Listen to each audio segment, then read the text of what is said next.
What time is it? It's Packard Folks at time. Hat? Check.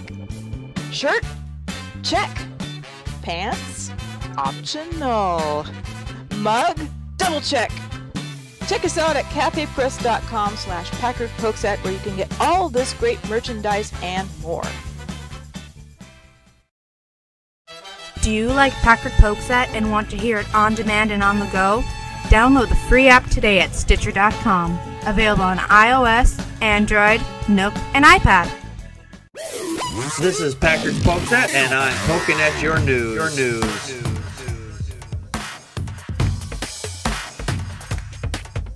Hello, everybody. This is Packard Pokesat, the midweek show. This is season 6, episode 20. Alrighty. Yes, I do have a few stories today. Yes, as a matter of fact, do you have stories for us today?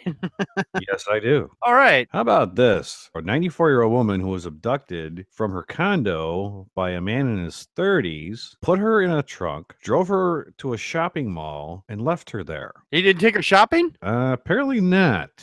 Oh, well, that's terrible. Says the woman's ordeal began early Tuesday when a man in his 30s forced his way into her home in the suburb of Scottsdale, said Sergeant Ben Hoster, police spokesman for the Scottsdale Police Department. Mm-hmm. The man tied the woman up, put her in the trunk of her four-door sedan, and drove it a short distance to the Scottsdale Fashion Square Mall. It had to be a Fashion Square Mall. Of course, it's always the Fashion Square. Yeah, you know, gotta look good, I guess. You got to look good while you're getting kidnapped. Yep. Anyways, the unidentified woman spent about 7 hours in the trunk until she managed to get out. A passerby saw her and called 911. The woman was taken to a hospital for an evaluation, but Hoster declined to comment on whether she suffered injuries. Oh, wow. Hoster also said he would not say whether the woman knew her kidnapper, how she freed herself from the trunk, or if anything was stolen during the abduction. The investigation is still in its early stages. That sounds a little odd. I mean, if she would have known her kidnappers or not, I would think that she would,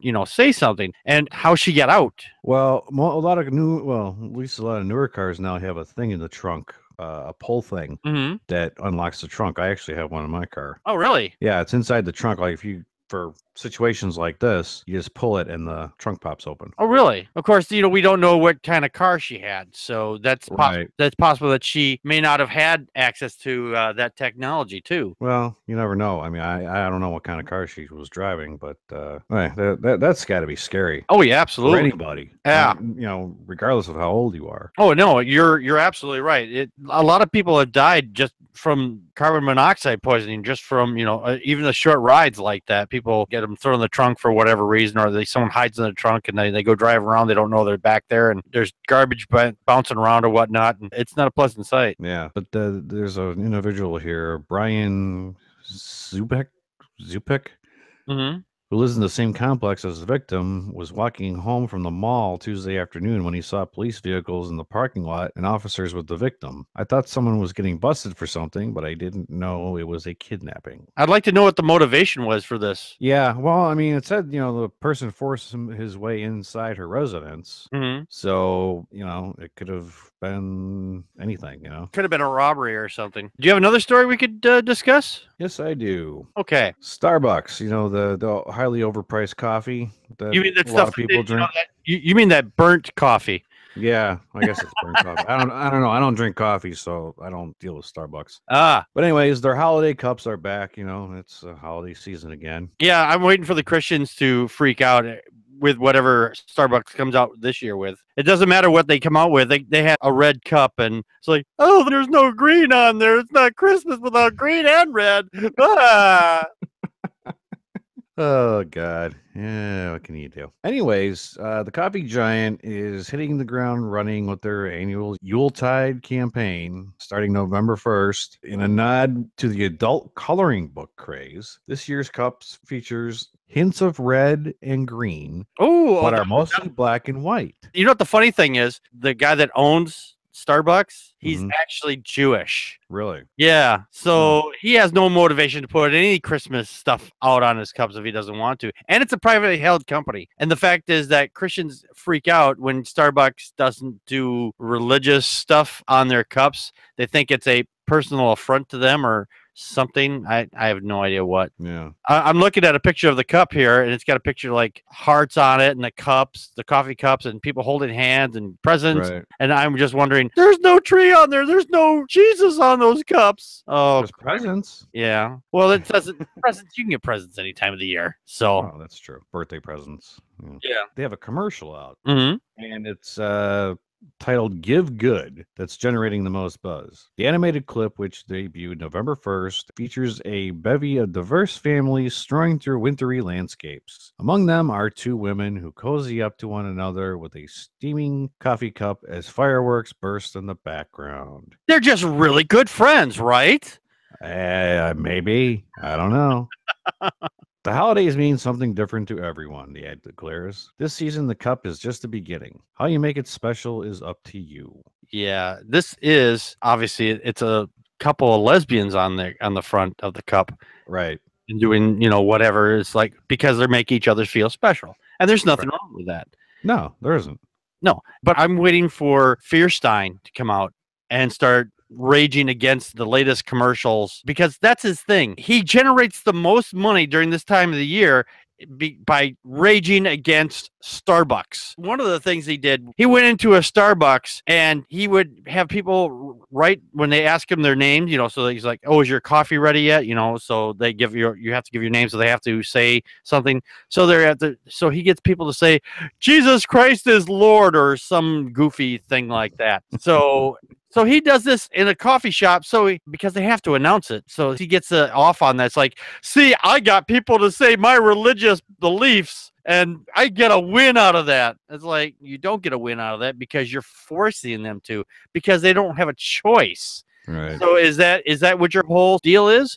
You make sure that they don't have a choice in the matter, and if you do, then then you're just forcing your religion down their throats, and you're still not winning. Right. Yeah, I agree with that. That's that's why I hate religion. Yeah, one of the reasons why I'm not real fond of it either. I shouldn't say hate. Hate's a pretty strong word. Yeah. I'm not fond of religion. Yeah. That's why we're atheists. So, as the Starbucks spokeswoman told the HuffPost that the aim of the Give Good campaign is simply to showcase the connections shared by our customers with their family and friends at this time of year. Giving good can be as small as someone opening the door for you or recognizing the people that enrich your life, such as your child's teacher, a caregiver, a family friend. Calling December a time to celebrate all the good we give to each other. We will continue to embrace and welcome customers from all backgrounds and religions in our stores around the world. See, we will accept anybody's religion that comes in the door. And they're not like saying, because again, Josh Fierstein is always saying that Starbucks is always fighting the Christians for whatever reason. And this right there, it says, if you're a Christian, you can come into our store too. We're not going to stop you. Right.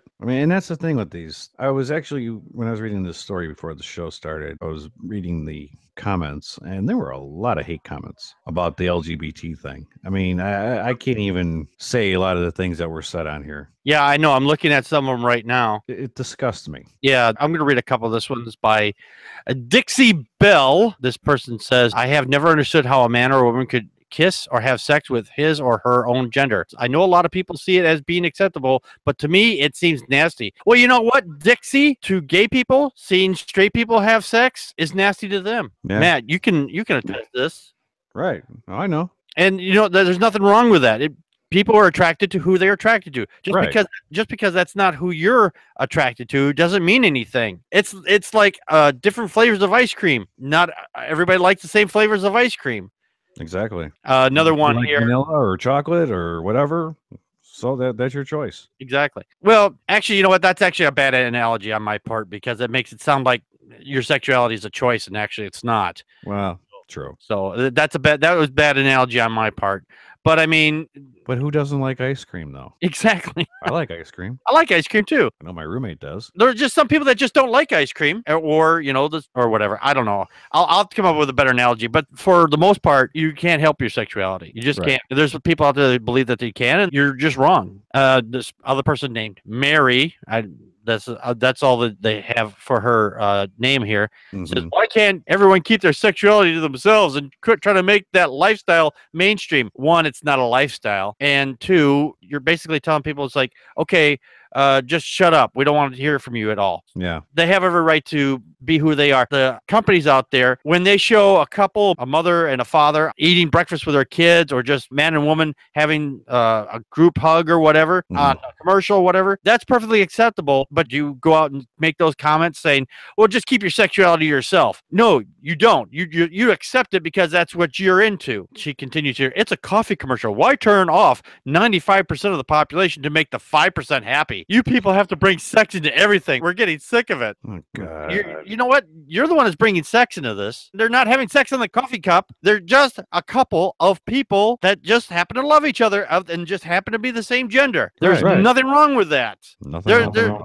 If they were showing them having sex, I'd be right there with you. But I'd be there with a bag of popcorn. But that's me. Anyway. Oh, boy. There's nothing wrong with people's sexuality. If you don't like it, that's just tough. Too bad. If you don't like it, look the other way. Yeah, if you don't like it, no one's making you watch. Yeah, exactly. And you know what? And no one's bringing the popcorn. And damn it, I want some popcorn. Do you have another story for us? Yes, I do. All right. Okay, everybody likes Halloween. Mm-hmm. Well, most people like Halloween. Yeah. Well, on Halloween, a doctor, he's an obstetrician, he was dressed up as the Joker on Halloween at the hospital. And this Dr. Paul Locus, who works at the Henry County Medical Center in Paris, Tennessee, was dressed as Batman's arch nemesis for the holiday, but hadn't planned on delivering any babies in costume. Oh, my. Justin Self and his wife went to the hospital about noon on Halloween, and Locust showed up in their room to check on them, dressed in full costume. We thought it was really funny and that it would be pretty neat if our baby was delivered by the Joker, Self told InsideEdition.com. He came back in the room later and said he was going to head home to pass out candy and change out of his clothes. Self, however, said he and his wife let Locust know that if he came back as the Joker, they wouldn't mind it. We figured he'd be ready to get out of the costume. 8 p.m. rolled around and my wife was ready to deliver. He came to the door and he was still dressed as the Joker. That's when Self decided to whip out his camera for a once-in-a-lifetime moment. I was holding my wife's leg, taking pictures while she was delivering the baby. It was very exciting and a neat experience. And I guess they had a baby girl. Oakland Sage Self was born a short while later, and Self said he knows the moment was one for the books. I guess those pictures will speak for themselves, he added. That is great. I I wish more doctors would have this kind of sense of humor about doing that kind of stuff. It's just that's right. Funny. There are a lot of doctors that have no bedside manner whatsoever. No, you're right. It's crazy. It is, but it's just so funny. I mean, I'm just glad he wasn't wearing a Trump mask. Yeah, that probably would have scared the crap out of kid. In fact, I was reading one of the comments from this earlier, and there was something that didn't mention it. It says, yeah, from Warrior 17, if he had a Trump mask on, the baby would probably make a U-turn. Yeah. Holy balls! I don't want any of that. I'm out of here. Let me go back inside. Yeah, I'm not ready to come out yet. I'll come out in another 4 years.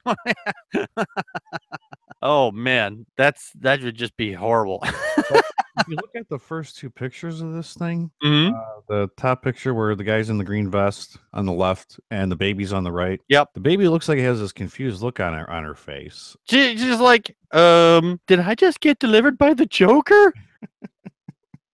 So, Cute little baby. That's a cute baby. That's a cute kid. While we are poking at your news, you can poke us at Facebook and Twitter, or poke us with an email at ppapodcast@gmail.com, or leave us a message at 662-709-PPAP. Join us live on YouTube/Packard Pokes on Friday nights at 9 p.m. Central Time. Be part of the conversation by live chatting with us during the show. Enjoy the show? Help support us by becoming a monthly patron at patreon.com/PackardPokes, or look awesome by buying something at cafepress.com/PackardPokes. No money, no problem. You can help us by sharing the show with friends and rate us on iTunes and Stitcher. For everyone that shares and rates us, you kick ass. The Atheists, The Bible. and No Wardrobe, the podcast. Wait a minute. No wardrobe? You mean we're going to be naked while we do this? Well, seeing how I'm an atheist and I'm reading the Bible, and since clothes are flammable, Fire! Fire! Fire! I thought it might be a good idea to take them all off first. Naked or not, follow along as we read, analyze, and try to keep you from falling asleep as we go through this boring-ass book. Find us on iTunes, Stitcher, and Spreaker. Who knows? We may even be on YouTube someday.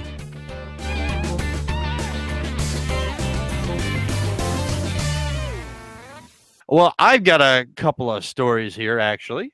Okay. Not as fun as the doctor delivering a baby dressed as a Joker. I mean, it really doesn't matter how you're dressed when you do that. I mean, but it's still hilarious, I think. Oh yeah. It just adds some ambiance to the whole deal, I guess. Oh yeah, absolutely, absolutely. Out in Washington D.C., speaking of the Trump meister there, apparently Trump was traveling down the road in Washington D.C. in his motorcade, and they went by this lady that was on a bicycle, and she decided to tell Trump in no uncertain terms her exact feelings with one finger. Can you guess which one it was? Her pinky finger? 2 digits up, actually. Anyway, so this picture went viral, and she didn't know that someone had taken a picture of her, and someone had sent her the picture, said, "Hey, that's obviously you." It's like, and she's like, "Oh yeah, that is me." So she posted it up on her social media, on her Twitter page and on her Facebook. And then she was fired by the company that she worked for because doing that, showing that particular finger, was an obscene gesture, while her co-workers have said much more disgusting and more obscene things on their Facebook and Twitter accounts, but they got to keep their job. And the thing is, those people were saying obscene things about people who were on the left. They're calling libtards and things like that, but he didn't get fired. But she got fired because she put it on her Facebook and her Twitter. And the thing is, her mistake was that she actually told them about it, though. Well, personally, I think whatever you post on social media is your business. Mm-hmm. I don't think you should be fired because of it. And you see this all the time. People are getting fired for putting stuff on social media. Yeah, just because that company doesn't agree with it or whatnot. Yeah, no, that's actually being written into a lot of policies now.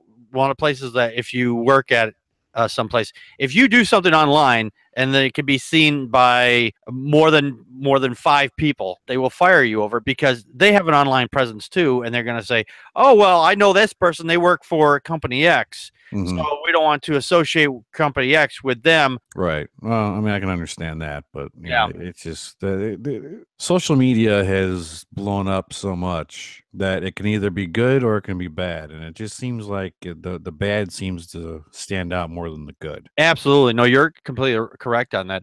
The woman's name, by the way, is Julie Brinksman. Her employer is a government contractor, Akima LLC, so they weren't happy about the photo. Yeah. So anyway, the photo I don't know why I said the photo circulated online. Brinkman decided to tell Akeem HR department what was happening when she went to work on Monday. By Tuesday, her bosses called her into a meeting and said she had violated the company's social media policy by using the photo on her profile picture and her Twitter and Facebook, which I mentioned earlier. They said, "We're separating from you," said Brinksman. Basically, you cannot have lewd or obscene things on your social media. So they were flipping him off obscene. Now, she worked in marketing and communications for Akima for just over 6 months and emphasized to the executives that she wasn't on the job when the incident happened, and her social media pages don't mention her employer. They told her that because Akima was a government contractor, the photo could hurt their business. See, that's where it is.